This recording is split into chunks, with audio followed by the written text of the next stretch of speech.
Bro, jujur ya, lo pernah ngerasa Allah kayak diam waktu hidup lo lagi berantakan?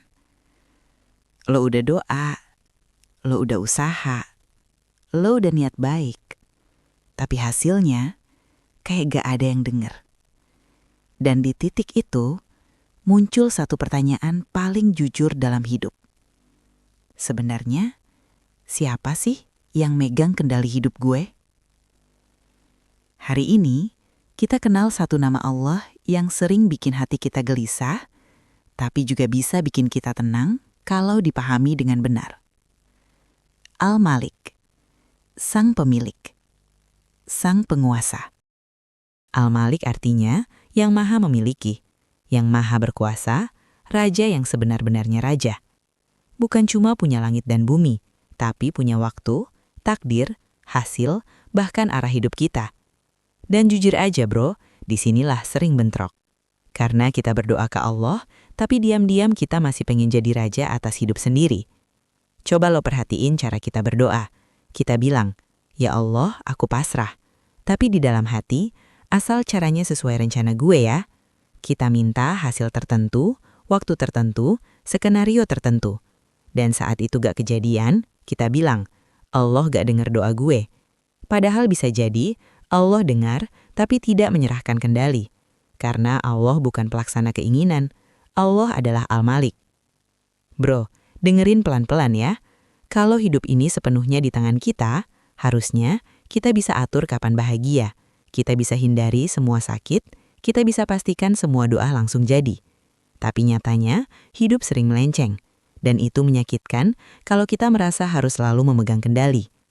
Mengenal Allah sebagai Al-Malik itu bukan tentang menyerah kalah, tapi tentang sadar, gue ini hamba, bukan pemilik. Kadang Allah menunda doa bukan karena pelit, bukan karena gak peduli, tapi karena waktu yang kita minta belum siap, hati kita belum kuat, atau arah yang kita mau justru akan mencelakakan kita. Dan sebagai Al-Malik, Allah berhak bilang, bukan sekarang, bukan seperti itu, bukan yang ini. Bukan karena Allah jahat, tapi karena Allah tahu lebih utuh.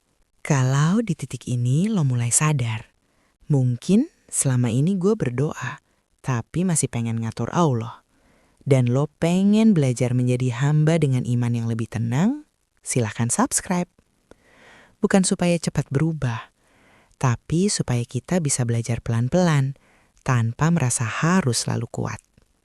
Saat kita benar-benar menerima Allah sebagai Al-Malik, doa kita berubah. Bukan lagi, ya Allah, turutin maunya gue. Tapi, ya Allah, aku percaya kendali ada di tanganmu. Dan anehnya, di situ hati justru lebih tenang. Karena kita berhenti capek mengatur hal-hal yang memang bukan kuasa kita. Guys, mungkin hari ini doa lo belum terjawab. Bukan karena Allah diam, tapi karena Allah Al-Malik. Raja yang mengatur bukan cuma apa yang kita mau, tapi apa yang kita butuhkan. Mungkin sekarang muncul pertanyaan baru di hati. Kalau Allah yang pegang kendali, apakah semua yang Allah kehendaki itu pasti baik buat gue? Disitulah kita butuh mengenal satu nama Allah berikutnya. Bukan tentang kuasa, tapi tentang kesucian kehendaknya.